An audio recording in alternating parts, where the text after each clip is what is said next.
বদৰুদ্দিন আজমল ডাঙৰীয়াৰ যথেষ্ট বয়স হ'ল আৰু মই ভাবোঁ যে আজমল ডাঙৰীয়াৰ বয়স হোৱাৰ কাৰণে তেখেতৰ কিছু মানসিক বিকাৰগ্ৰস্ত হৈছে আৰু মানসিক বিকাৰগ্ৰস্ত হৈছে কাৰণেই তেখেতে এনেকুৱা ধৰণৰ কিছুমান আভুৱা ভৰা কথা যিসমূহ কথা এজন সুস্থ মস্তিষ্কৰে সুস্থ পৰিৱেশত সুস্থ সমাজত ক'বলগীয়া নহয় আৰু তেনেকুৱা ধৰণৰ কথা তেখেতে কৈ আছে। তেখেতে আপোনালোকে জানে কেতিয়াবা আপোনালোকে সাংবাদিকসকলে তেখেতক প্ৰশ্ন কৰিব গ'লে বুম লৈ সাংবাদিকক খেদি আহে আৰু যিসমূহ অশ্লীলতাহীন বাক্যৱান তেখেতে কৰে এই কথা আপোনালোকে দেখিছে। তাৰপিছত এতিয়া বুঢ়া ভাগ তেখেতৰ দাঁত লগাই আনি কেঁচা মাংস খাব। গতিকে এনেধৰণৰ কথা এজন সুস্থ সবল মানসিক সুস্থ মানুহ এজনে এনেকুৱা ধৰণৰ কথা নকয়।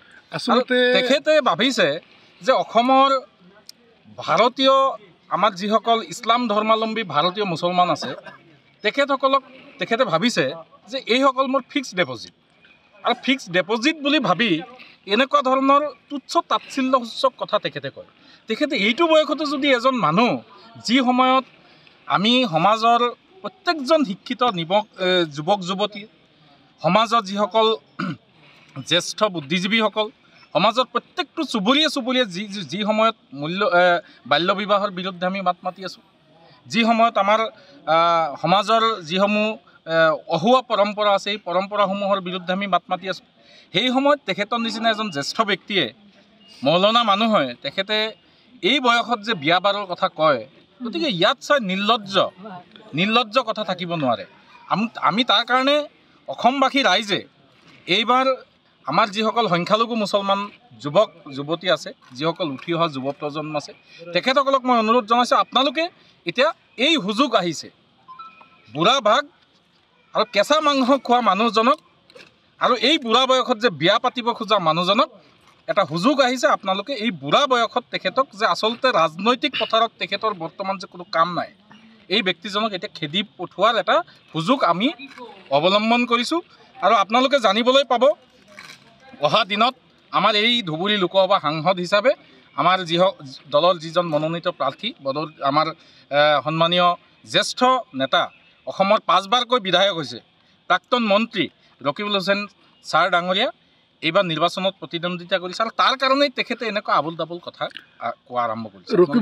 ৰকিবুল হুছেইন ধুবুৰী লোকসভা সমষ্টিৰ প্ৰাৰ্থিত্ব লাভৰ পিছতে বদৰুদ্দিন আজমল বিভিন্ন সময়ত বিতৰ্কিত মন্তব্য কৰি আহিছে। আচলতে তেওঁ মানে কি মানসিকভাৱে ভাগি পৰিছে নেকি? মানসিকভাৱে ভাগি পৰাৰ কাৰণে এনেকুৱা ধৰণৰ মানে মন্তব্যবোৰ আগবঢ়াইছে। গতিকে ৰকিবুল হুছেইন ছাৰ যেতিয়া এই লোকসভাত প্ৰাৰ্থিত্ব প্ৰদান কৰিছে আৰু তেখেতে যেতিয়া আমাৰ দলৰ টিকেট পাইছে আৰু নিৰ্বাচনী প্ৰচাৰসমূহ আপোনালোকে দেখা পাইছোঁ ৰাইজৰ যি স্বতঃস্ফূৰ্ত সঁহাৰি আজি আমাৰ ইফতাৰ মেহফিলত তেখেতে আমাৰ এই অঞ্চলৰ ৰাইজক ভিডিঅ' কনফাৰেন্স যোগে তেখেতে আমাৰ এই অঞ্চলৰ ৰাইজক সম্বোধন কৰিছে। ৰাইজৰ প্ৰতি তেখেতৰ যিটো হৃদয়তা মানৱতা এই বস্তুটো প্ৰকাশ পাইছে আৰু ৰাইজৰ লগত থাকি তেখেতে ভাল পায় আৰু আজমল ডাঙৰীয়াৰ 15 বছৰৰ যি কুকৰ্ম তেখেতৰ যিসমূহ বাক্যবান আপোনালোকে গোটেই অসমবাসী ৰাইজে ইতিমধ্যে জানে। গতিকে তাৰ কাৰণে মই অসমৰ আমাৰ ইছলাম ধৰ্মাৱলম্বী ভাৰতীয় মুছলমানসকলক মই অনুৰোধ জনাইছোঁ আপোনালোকে এই আমাৰ উঠি অহা যুৱ প্ৰজন্মকো মই আহ্বান জনাইছোঁ যে এইসমূহ নেতাৰ পৰা আমি পৰিত্ৰাণ পাবলৈ সময় হৈছে আৰু আমি অহা দিনত যাতে পৰিত্ৰাণ পাওঁ তাৰ কাৰণে উঠি পৰি লাগি এই মানুহজনক আমি বিদায় দিব লাগে। আজি বিশেষ ৰমজান মাহত মই তেখেতৰ ওপৰত বিশেষ প্ৰতিক্ৰিয়া নিদিওঁ। তেখেতে সংখ্যালঘু মুছলমানক ভাবিছে ফিক্সড ডিপ'জিট বন্ধকত থৈছে আৰু এই বন্ধকত থোৱা ব্যক্তিজনৰ পৰা আমি এইবাৰ বন্ধকৰ শিকলি আমি ছিঙি আমি আমাৰ নিজৰ পৰাধীনতাৰ পৰা স্বাধীনতা লাভ কৰিবৰ কাৰণে আমি যুদ্ধ আগবঢ়াইছোঁ আৰু এই যুদ্ধত আমাৰ যিজন প্ৰাৰ্থী ৰকিবুল হুছেইন ছাৰ এইবাৰ জয়ী হ'ব।